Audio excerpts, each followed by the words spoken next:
Satu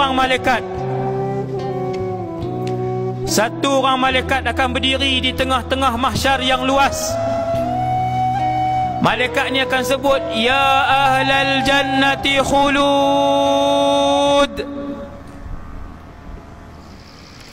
Tuan-tuan akan dengar ayat ni nanti, saya akan dengar ayat ni nanti di mahsyar, kerana ini adalah kisah Nabi SAW.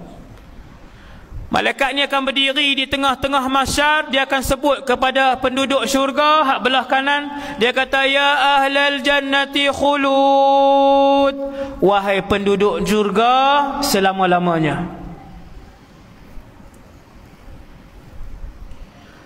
Lalu dia berpaling ke sebelah kiri. Dia kata, ya ahlan nar khulud, wahai penduduk neraka selama-lamanya. Habis. Hidup tak, mati tak?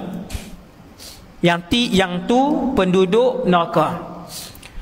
Penduduk syurga hidup, penduduk neraka hidup tak, mati tak? Sebab apa? Sebab dibakar.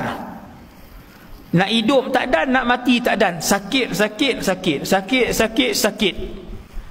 La yamutu fiha wa la yahya, qad aflaha man tazakka wa dhakara asma rabbi fasalla.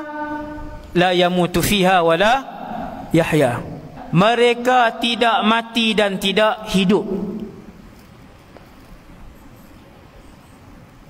Mati tak, hidup tak. Ayat apa tu? Ayat keadaan penduduk neraka.